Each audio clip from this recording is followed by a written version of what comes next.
Ya, a ver, perfecto. ¿Me confirman, por favor, si pueden ver la pantalla y si me pueden escuchar con claridad? Sí, doctora, sí me puede escuchar y se puede. Listo, gracias. Entonces vamos a comenzar. El día de hoy vamos a hablar sobre las infecciones sistémicas por virus.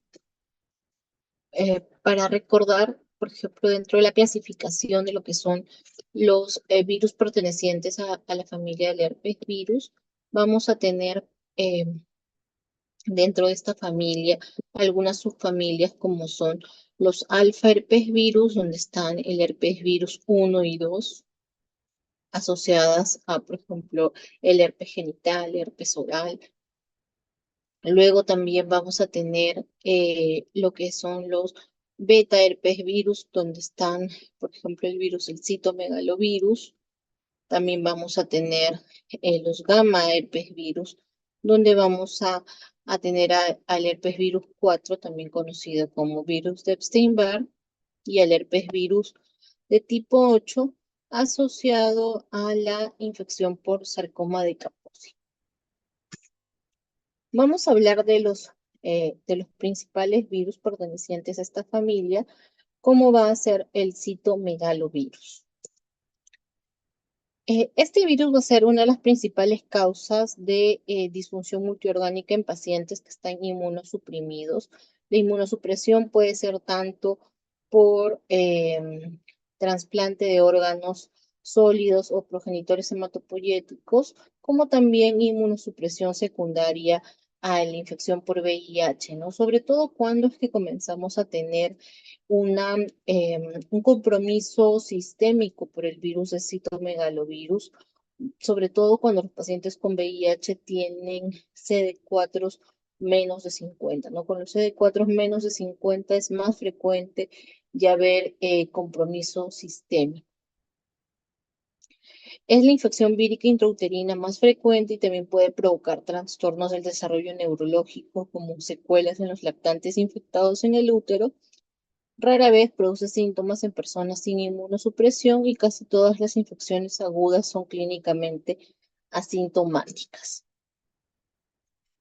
La infección por el virus del citomegalovirus va a persistir de por vida con periodos de excreción intermitente, por lo que va a tener una circulación continua. Por ejemplo, un contagio extrahospitalario del citomegalovirus se puede producir por el contacto con secreciones orales, genitales. También los lactantes pueden contraer el citomegalovirus a través de la leche materna. Lo que nosotros debemos de recordar es que la mayoría vamos a tener o hemos tenido contacto con el virus del citomegalovirus, pero al ser personas inmunocompetentes, nuestro sistema inmune va a controlar esta infección, entonces va a quedar en un periodo de latencia, ¿no? Va a quedar dormido. Entonces, que el sistema inmune sufra algún daño, por tanto como puede ser por una infección por VIH, como mencionamos, o por medicación que se va a dar para evitar lo que es la enfermedad de injerto contra huésped en el paciente post-trasplantado, puede generar que este virus se reactive. Como mencionamos, también es conocido como el herpes virus tipo 5. Es el miembro prototípico de la subfamilia del beta herpes virinae. Se va a caracterizar por ser el virus de herpes más grande y complejo, perteneciente a esta familia de herpes virus, el más grande y complejo. ¿Qué más? También se ha visto una persistencia del virus del citomegalovirus en las células epiteliales de diversos órganos, entre ellos las glándulas salivales, la mama, el intestino y la próstata. Entonces vamos a ver, ¿no? La transmisión, como mencionamos, a través de saliva, contacto sexual, transferencia placentaria. También se transmite por la lactancia, se puede transmitir también mediante transfusión de sangre en pacientes trasplantados de órganos sólidos, en pacientes con trasplante de células madre hematopoyéticas. A ver, con respecto a la transmisión, vamos a ver diversos tipos de infección, como va a ser la primoinfección, ¿no? Cuando un individuo sin inmunidad contra este virus se infecta por primera vez. Luego, a lo que se le conoce como segundo tipo de infección es cuando el virus establece una latencia a partir de la cual se puede reactivar, ¿no? Como mencionamos, cuando el sistema inmune se debilita. Y el tercer tipo de infección sería la reinfección, cuando el contacto con un individuo infeccioso da como resultado una superinfección de alguien que había sido ya infectado previamente. Esto a pesar de que este paciente tenía una inmunidad natural. Como mencionamos, esta infección es frecuente en pacientes con VIH, siendo más frecuente en estadios avanzados de la enfermedad, ¿no?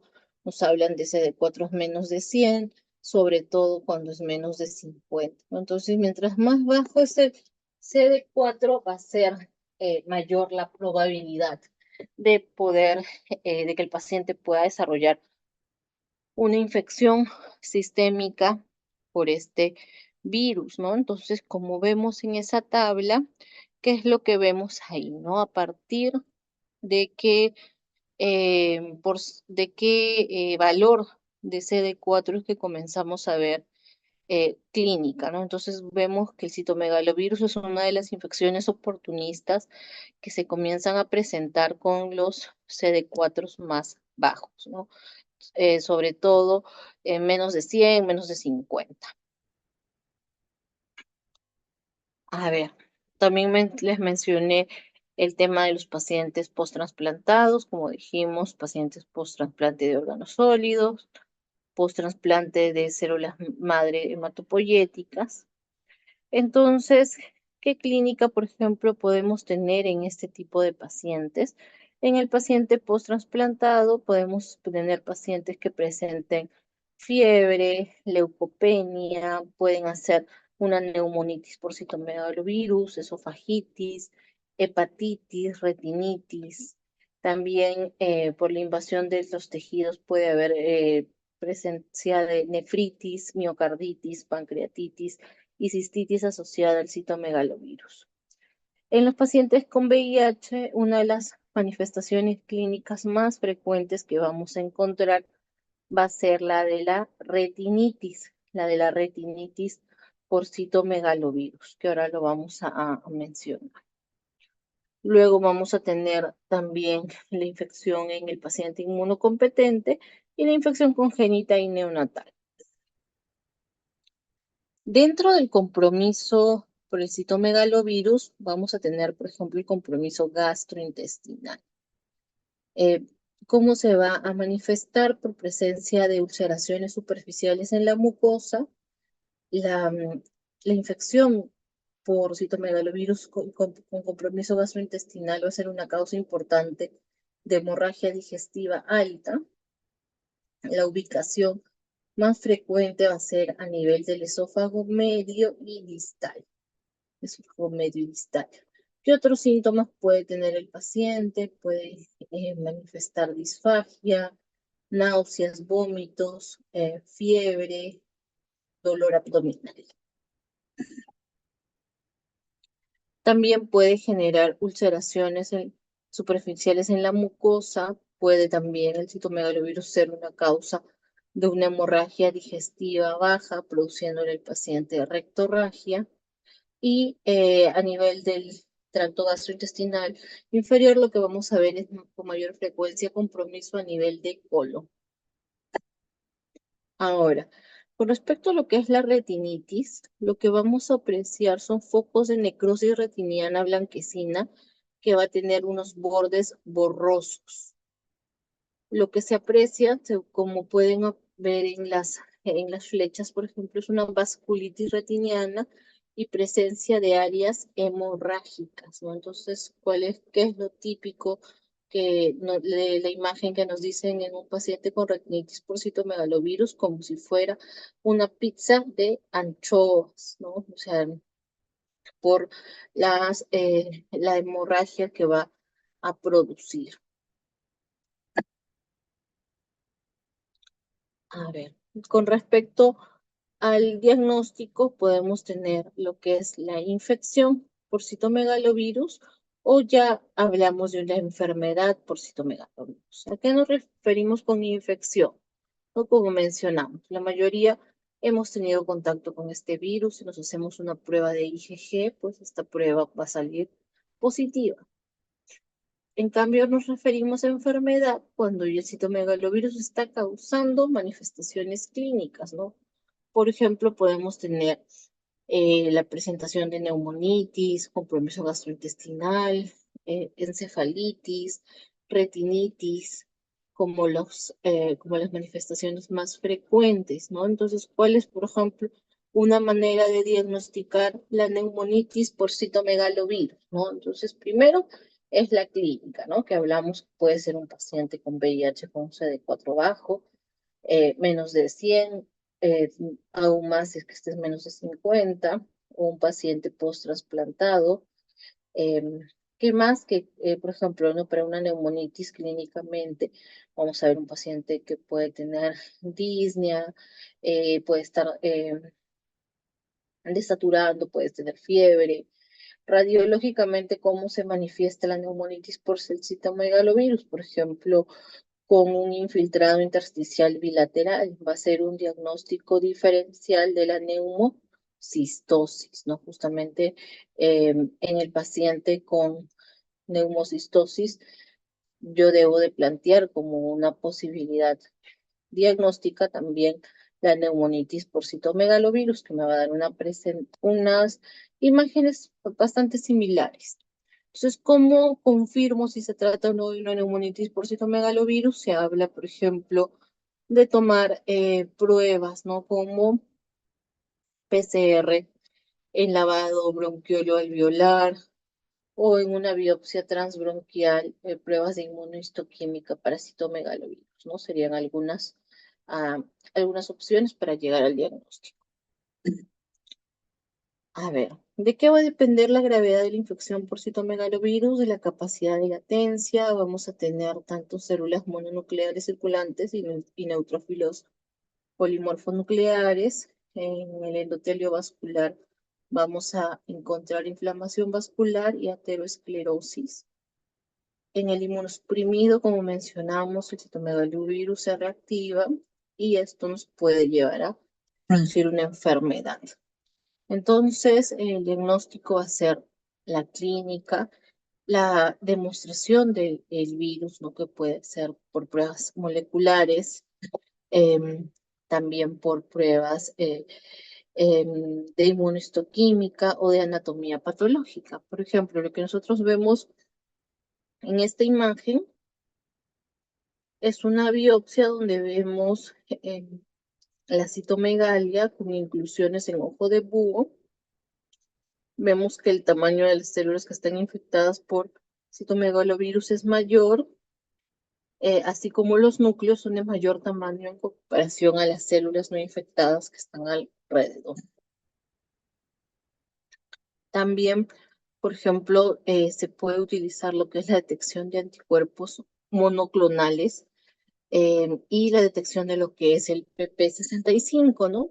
Ahora vamos a mencionar un poco de lo que son las pruebas serológicas y también lo que es el PP65.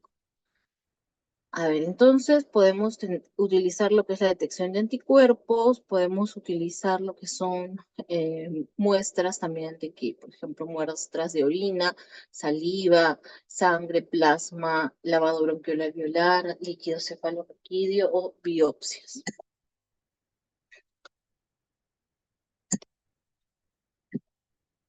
Ahora, con respecto a lo que es la antigenemia para citomegalovirus, ¿no?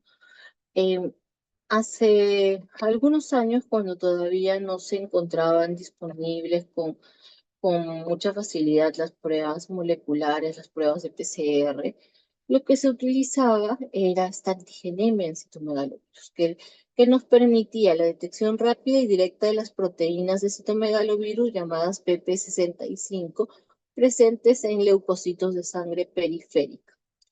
Lo que hace esta técnica es que emplea anticuerpos monoclonales marcados con fluorescencia específicos para lo que es la proteína de la matriz inferior PP65 del citomegalovirus en leucocitos polimorfonucleares de sangre periférica. Los resultados positivos se informan como el número de células con tinción por número total de células contadas. Estos resultados están disponibles en 24 horas y sobre todo se utilizaba en pacientes con VIH y receptores de trasplante de órganos sólidos. Se veía una correlación entre esta antigenemia y la viremia. ¿Cuál era la limitación de esta prueba? Lo que limitaba esta prueba era cuando el paciente tenía un bajo recuento de neutrófilos, cuando estos eran sobre todo menos de 1000. Entonces, esta era la parte negativa. ¿Y qué sucedía? Que muchas veces los pacientes post-trasplantados por los fármacos que estaban recibiendo tenían precisamente neutropenia, ¿no? Entonces esto no permitía o disminuía la sensibilidad de esta prueba, ¿no? Por eso es que ya se ha actualmente comparado a las pruebas moleculares, ya se tiene esta prueba en desuso.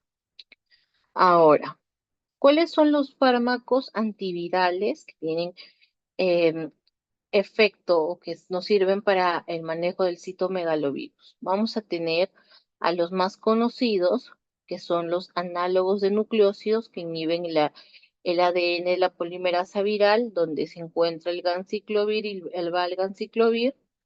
También tenemos a eh, los análogos del pirofosfato, como el foscarnet, a los análogos de nucleótidos, como el cidofovir. También tenemos otros antivirales como son los oligonucleótidos, como el fomivirsen, que es, por ejemplo, que no lo tenemos disponible acá en el país. Y luego otro antiviral, podría decirse que reciente, es el inhibidor del citomegalovirus en la terminasa viral, que se conoce como letermovir, con los que contamos y utilizamos con mayor frecuencia son los tres primeros, ¿no? El ganciclovir, valganciclovir, el foscarnet y el cidofovir. ¿Existe resistencia a estos antivirales? Sí. Por ejemplo, ¿qué es lo que se tiene, ¿no? Que la ubicación más común asociada con la resistencia al ganciclovir y valganciclovir va a ser en el nucleótido PUL97. También vamos a tener eh, algunas, algunas zonas, ¿no? Como es, por ejemplo, el terminal UL54, que nos puede conferir resistencia a cualquiera de estos agentes, tanto el ganciclovir, valganciclovir, foscarnet y cidofovir.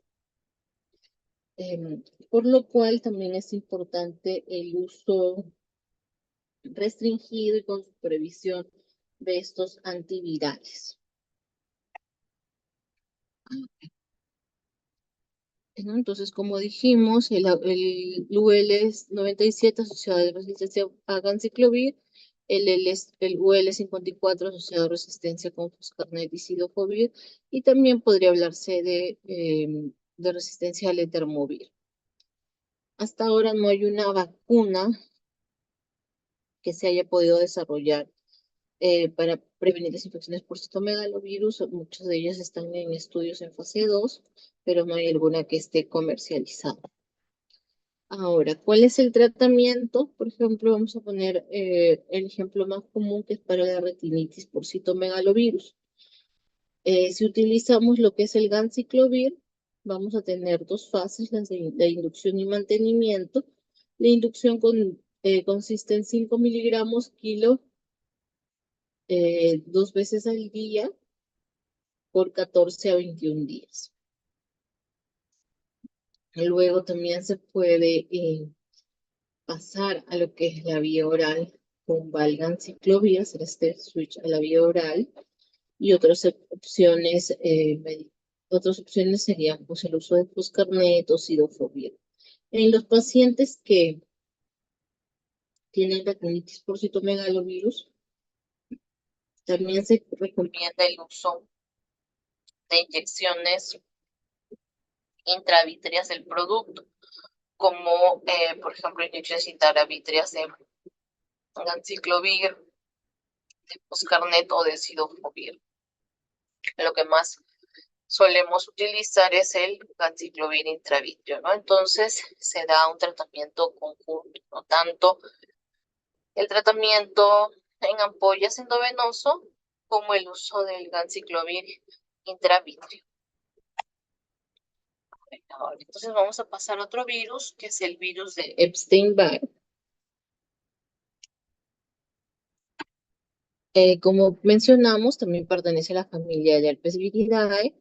Está compuesto por una doble hebra de ADN y su genoma codifica aproximadamente 80 proteínas.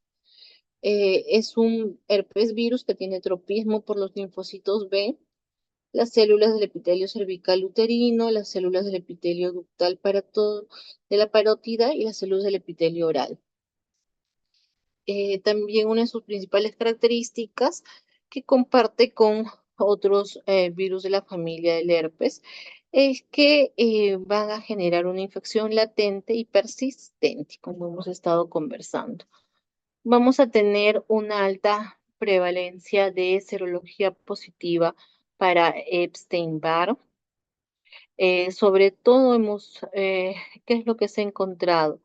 Que, por ejemplo, las, las infecciones primarias que se han desarrollado durante la niñez, se ha visto que, por ejemplo, esta infección primaria de la infancia es menos prevalente en áreas de mayor nivel socioeconómico y mejores condiciones sanitarias. En cambio, en los países en desarrollo y lugares con un nivel socioeconómico más bajo, la mayoría de las infecciones por virus de Epstein-Barr van a ocurrir en la infancia. Y va a ser rara la infección durante el primer año de vida por la inmunidad pasiva de los anticuerpos maternos. Se considera el humano como el único reservorio natural para el virus de Epstein-Barr. La transmisión requiere la exposición al virus que puede estar en líquidos corporales como secreciones orales, genitales, en la mucosa rectal, tracto respiratorio, sangre, y no se transmite por fomites o en aerosoles.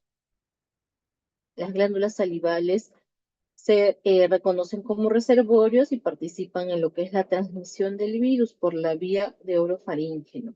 Por eso es que también se le conoce como la enfermedad del beso.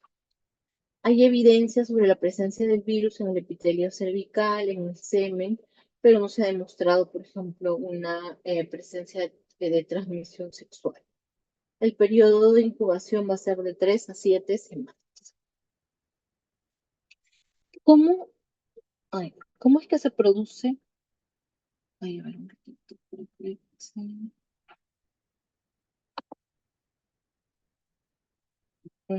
Ya. ¿Cómo es que se produce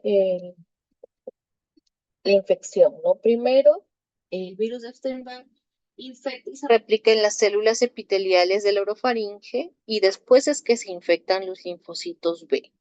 Posteriormente, estos linfocitos B infectados se van a transformar en células plasmáticas, las cuales van a secretar inmunoglobulinas, incluyendo lo que son los anticuerpos heterófilos y los anticuerpos específicos de los antígenos del virus de Epstein-Barr.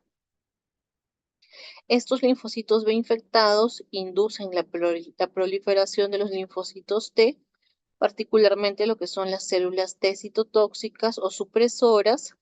¿Y cómo es que se manifiestan? Por ejemplo, cuando las vamos a encontrar en un hemograma, cuando tengamos linfocitosis atípica, ¿no? Entonces es una manifestación de esta proliferación de linfocitos T citotóxicos.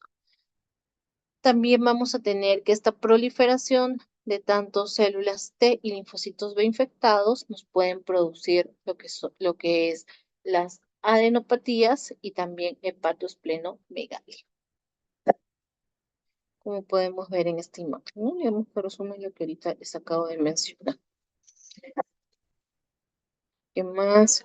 Tenemos pues lo que es la infección primaria, también tenemos lo que es la infección latente y la asociación del virus de Epstein-Barr con algunas patologías, como puede ser el linfoma de Burkitt, el linfoma de Hodgkin, el carcinoma nasofaríngeo.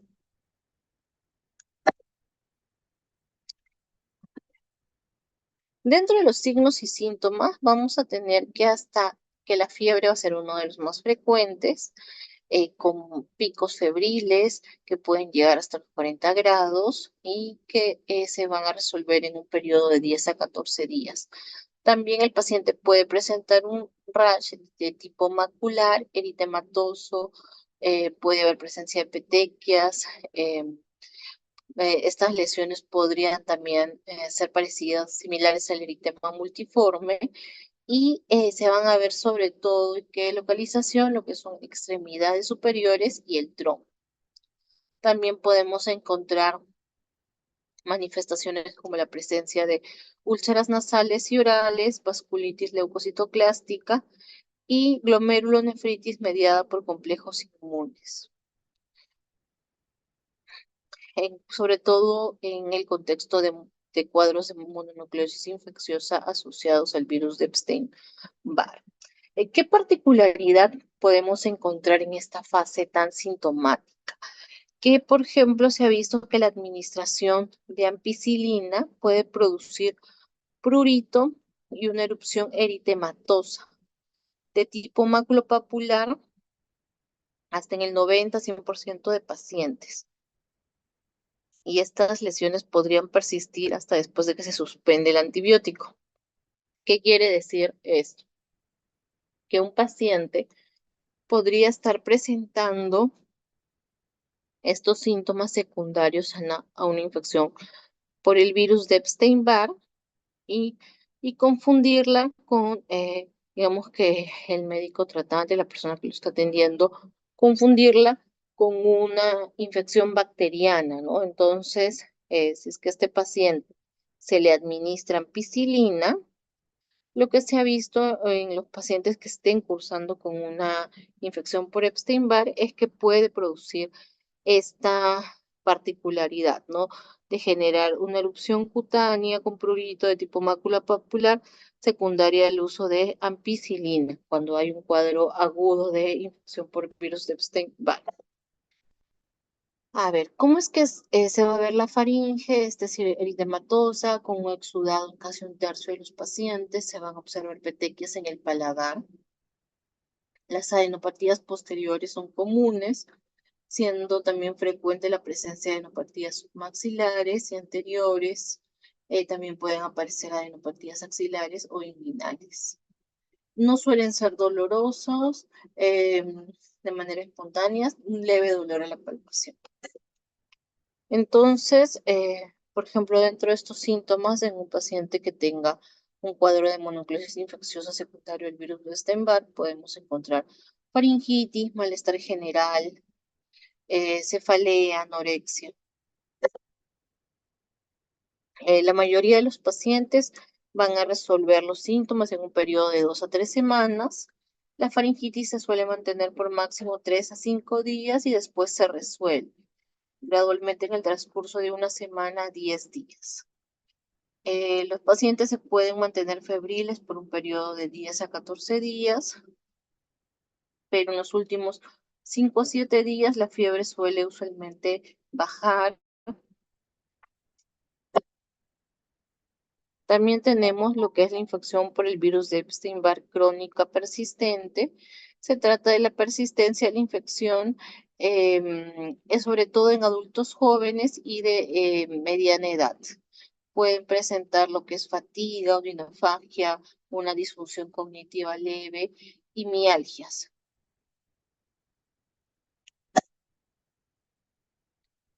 El aislar el virus de Epstein-Barr no necesariamente nos dice que se trata de una infección primaria aguda, puede reflejar lo que es una diseminación intermitente prolongada luego de una infección primaria o latente. La infección primaria va a estar asociada con la aparición y persistencia de anticuerpos específicos para el virus de Epstein-Barr y la aparición transitoria de lo que son los anticuerpos heterófilos no específicos. Entonces, ¿qué es lo que vamos a tener? ¿No? Que precisamente esta prueba de anticuerpos heterófilos va a ser la mejor prueba inicial para el diagnóstico de la infección por el virus de Epstein-Barr. Va a tener una sensibilidad de que va del 71 al 90% cuando se trata de un cuadro de mononucleosis infecciosa secundaria al virus de Epstein-Barr, ¿no? Sin embargo, también vamos a tener en esta prueba una tasa de falsos negativos que puede ser hasta el 25%.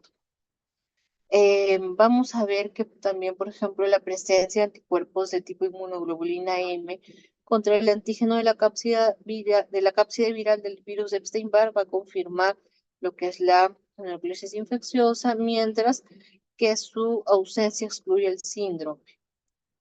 También vemos que la presencia de la inmunoglobulina G del antígeno de la cápside viral para el virus de Epstein-Barr confirma la inmunidad de una infección previa. Entonces, el diagnóstico va a estar basado tanto en la clínica como algunos hallazgos de laboratorio.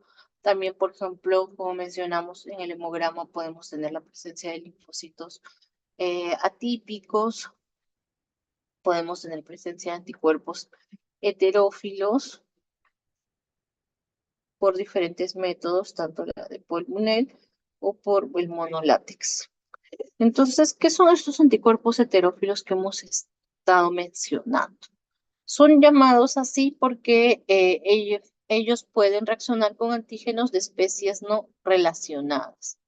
Estos anticuerpos heterófilos no son reactantes específicos contra el virus de Epstein-Barr, están presentes en el 60-70% de los pacientes en la primera semana de la enfermedad clínica y hasta en el 80 al 90% de los pacientes en la tercera o cuarta semana.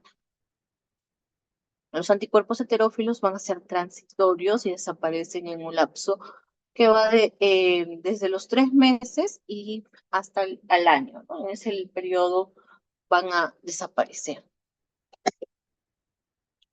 Se pueden producir también por otras causas que no sean el virus de Epstein-Barr, como por ejemplo parotiditis, malaria, linfomas. Son lo que suelen ser en las concentraciones mucho menores que lo que se va a ver en el virus de Epstein-Barr. Entonces, los métodos diagnósticos de estos anticuerpos heterófilos pueden ser por lo que es la microtitulación de Paul-Bunel, que es de tipo cuantitativa, o también por los ensayos de monospots, que es de tipo cualitativo. Entonces, aquí es cómo se van a ver, ¿no? Cómo se van a ver estos anticuerpos heterófilos.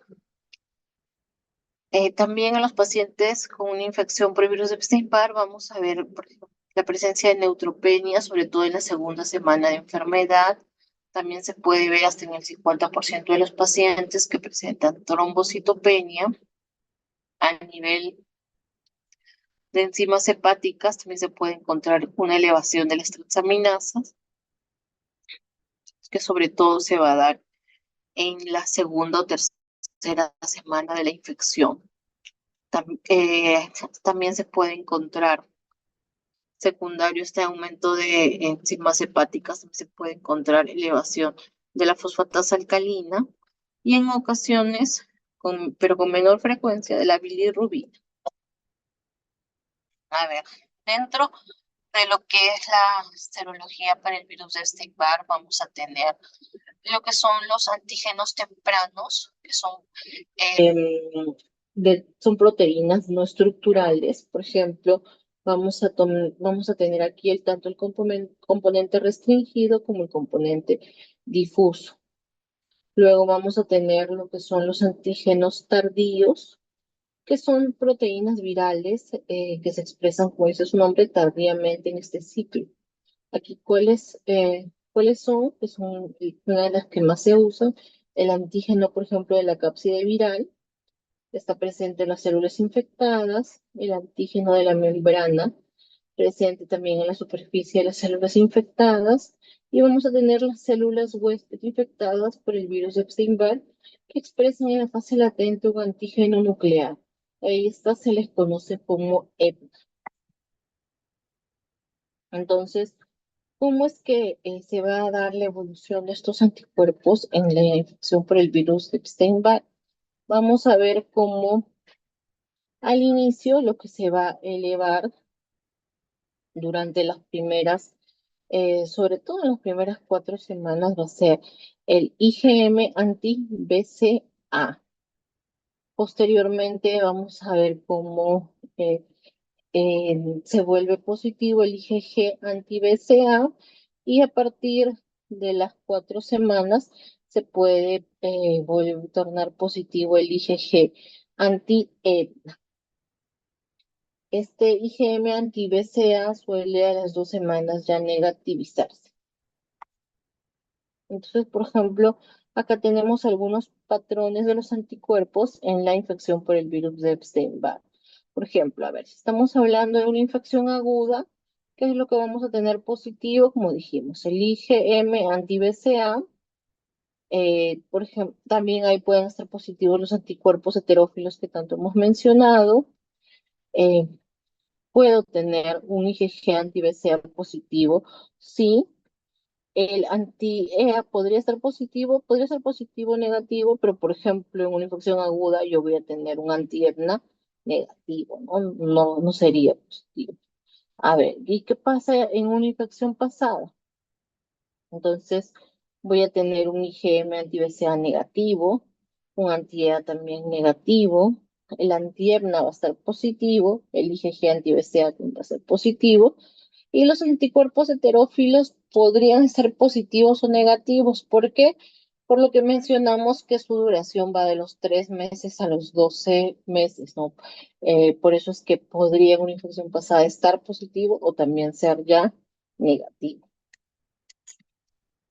A ver, con respecto a lo que es la prevención, la vacunación contra el virus de Epstein-Barr puede ser útil en una gran variedad de personas, por ejemplo, las que mencionamos que van a recibir algún trasplante, personas en áreas con alta incidencia de linfoma de Burkitt o carcinoma nasofaríngeo, o también en adolescentes y adultos en riesgo de una infección de tipo mononucleósica. A ver, y para terminar, vamos a hablar de las infecciones por el herpes virus 8. ¿En quiénes está asociada el sarcoma de Kaposi, ¿no? Que es la enfermedad asociada al herpes virus 8? En pacientes inmunosuprimidos. Esta inmunosupresión puede ser secundaria al VIH, puede ser secundaria al uso de quimioterapia o al uso también de corticoides. Algunos factores víricos que van a influir en la presentación va a ser la carga viral del virus de herpes 8, también el subtipo, como se ha visto, por ejemplo, mayores manifestaciones con el virus herpes 8 tipo A. También tenemos los factores genéticos, se ha visto esta infección con mayor frecuencia en lo que es la cuenca mediterránea y en población judía, y también se ha encontrado asociación con algunos haplotipos de HLA. Con respecto a lo que son los factores hormonales, es más frecuente en varones. ¿Y cómo es que se da la fisiopatología? El herpes virus 8 va a infectar lo que son las células endoteliales. También los linfocitos B, monocitos y células epiteliales. Va a tener el comportamiento de un oncogen que va a producir la propagación y liberación de citoquinas proinflamatorias y la liberación de diferentes factores de crecimiento, como es el factor de crecimiento vascular. También vamos a ver qué genera lo que es angiogénesis, inflamación y proliferación de células en forma de uso. Por eso es que lo que vamos a ver son lesiones de transformación tumoral, ¿no? Precisamente por esta característica de angiogénesis con proliferación de células de óvulo. Entonces vamos a ver la transformación tumoral. ¿Cuál es la presentación clínica del sarcoma de Kaposi en el paciente con VIH? Los principales órganos que se comprometen van a ser la piel, el compromiso oral, compromiso gastrointestinal y pulmonar. Pero en general cualquier órgano podría verse comprometido. Entonces, casi siempre va a haber compromiso en piel, que es lo que vamos a observar, la presencia de placas o nódulos de coloración rosada, marrón o rojo vinosa. Estas lesiones pueden ser planas o sobreelevadas y puede haber edema circundante. ¿Qué más? A nivel de la boca, vamos a ver que hasta la tercera parte de pacientes puede llegar a tener compromiso en el paladar. Con respecto a lo que es el compromiso gastrointestinal, en algunas series se habla de un compromiso hasta en el 80%. Clínicamente se puede manifestar como sangrado gastrointestinal, diarrea, malabsorción, dolor abdominal u obstrucción. Y con respecto al compromiso pulmonar, clínicamente lo que vamos a encontrar es un paciente con disnea, hemoptisis, derrame pleural. Por ejemplo, estas son algunas lesiones como las que podemos ver a nivel de piel, ¿no? Unas lesiones eritematoviolaceas que tienen un borde elevado. También podemos ver lesiones que comprometen el paladar, en la parte inferior lesiones que se han hecho a nivel gastrointestinal, ¿no? Donde también se aprecia este compromiso angiogénico, que más lesiones a nivel de pulmón, ¿no? Como se pueden ver en la tomografía y placa de tórax. Estas lesiones pueden tener diferentes características, algunas ser más planas, otras más elevadas, pueden ser más violáceas, más rojas.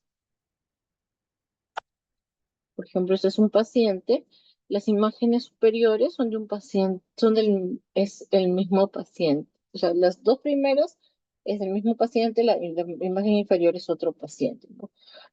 En las imágenes superiores lo que podemos encontrar son estas lesiones eritematoviolaceas. Algunas pueden apreciar que son más planas, otras un poco más sobreelevadas, y que este paciente también ya tenía este compromiso a nivel de paladar, como se puede ver en la foto. En cambio, la imagen inferior es de un paciente que el motivo del ingreso es por presencia de disnea, también llegó a tener leve hemoptisis, y el examen presenta estas lesiones a nivel del rostro, ¿no? Y también de cuero cabelludo. El paciente presentó lo que fue un hemotórax. Se le tuvo que colocar un tubo de drenaje torácico, ¿no? El paciente de la parte inferior, pues, presentó algunas complicaciones justamente por la necesidad del tubo, ¿no? Parece que tuvo alguna obstrucción por el componente hemático de este tubo de drenaje torácico. ¿Qué más? Entonces, esta es otra paciente, es una paciente trans que también tiene el VIH y que había abandonado el tratamiento, ¿no? Entonces, podemos ver estas lesiones violáceas aquí con un borde más elevado de mayor tamaño. ¿Cómo es que se clasifica el sarcoma de Kaposi? Por ejemplo, va a ser importante determinar la extensión del tumor, si solo está en piel, si compromete ganglios o no, o el compromiso de otros órganos.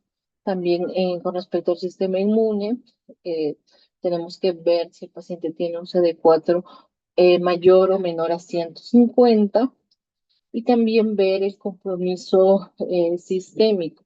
Por ejemplo, antecedentes de infecciones oportunistas, presencia de síntomas B, realizar la escala de Karnofsky, ver qué tan digamos, dependientes, este tipo de pacientes. ¿Cuál va a ser el tratamiento en el sarcoma de Kaposi? Es el inicio u optimización del tratamiento antirretroviral, que hasta conseguir una respuesta inmunovirológica. Entonces es muy importante en el tratamiento del sarcoma de Kaposi que el paciente tenga claro que va de la mano su tratamiento antirretroviral con la quimioterapia.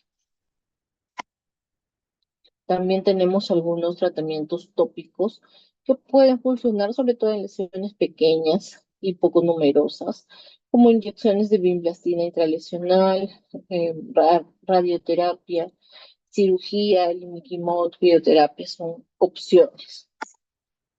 Por ejemplo, dentro de los eh, fármacos que se utilizan en quimioterapia, sobre todo tenemos lo que es la doxorubicina liposomal, que se administra 20 miligramos por metro cuadrado cada 3 semanas, o también tenemos la opción de la daunorubicina liposomal que se administra cada 2 semanas. El número de ciclos va a depender de la respuesta del paciente, pero mínimo se recomiendan 3.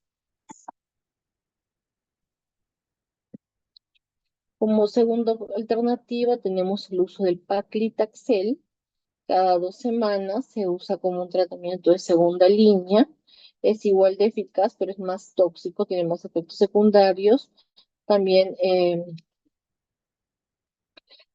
¿no? También se utiliza mucho en lo que es en África como una segunda línea al tratamiento que no tiene una respuesta a las antraciclinas liposomales. A ver.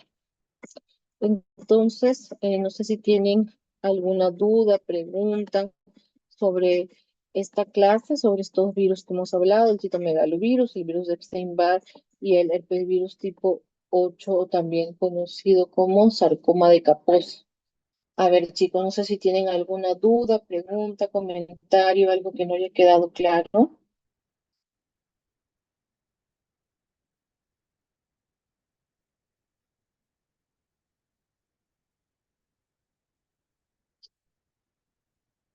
Doctora, ¿en cuánto tiempo resuelve el sarcoma de Kaposi post-tratamiento? Va a depender mucho de la extensión. Va a depender si solo era compromiso en piel o también es compromiso visceral, ¿no? Si es que el compromiso es visceral, va a demorar un poco más de tiempo, va a demorar mínimo unos 3, 4 meses en que comiencen a tener una mejoría significativa. Pero si solo es piel, muchas veces, a veces ni siquiera es necesaria la quimioterapia con el antirretroviral, va a haber una buena respuesta. Entonces, debemos recordar que en el paciente con Kaposi, que nosotros vemos en la consulta, por ejemplo, primero se le tiene que hacer una biopsia de la lesión que veamos. Usualmente suelen ser primero las lesiones en piel o en paladar. Y también se le tiene, en el protocolo que se sigue, se les toma, por ejemplo, tomografías, ¿no? De tórax, abdominopélvica. El paciente pasa por una endoscopía, por una colonoscopía, porque precisamente es necesario estadiar bien el compromiso, ¿no? Si solo es piel o si también hay compromiso de órganos, es compromiso sistémico para determinar tanto el inicio de la quimioterapia como el número de sesiones que va a tener, que esto va a ir también, se va a decidir en base a la respuesta que el paciente tiene, la extensión de las lesiones. Por eso es que es muy ir buscando el inicio pronto de su tratamiento antirretroviral y que el paciente lo tome bien, ¿no? Entonces, el que vaya mejorando también las defensas con el antirretroviral lo va a ayudar a que mejoren las lesiones del Kaposi. Entonces, todo eso va a ir de la mano, ¿no? Pero es una de las neoplasias que vamos a ver que va a tener una mejor respuesta. Los pacientes que vemos con VIH usualmente y sarcoma de Kaposi suelen tener una muy buena respuesta al tratamiento antirretroviral junto con la quimioterapia, los que ni la necesitan, ¿no? Suelen Es una neoplasia de buen pronóstico, de una resolución pues bastante buena, no sé, se llegan a borrar estas lesiones, entonces suelen ir bien.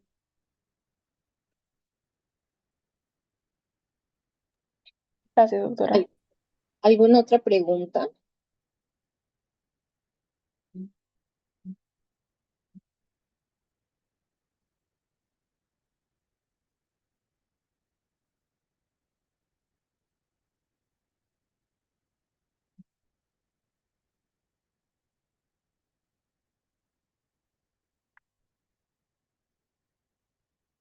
A ver, chicos, bueno, entonces, si es que ya no tienen más dudas ni preguntas, doy por terminada la clase del día de hoy.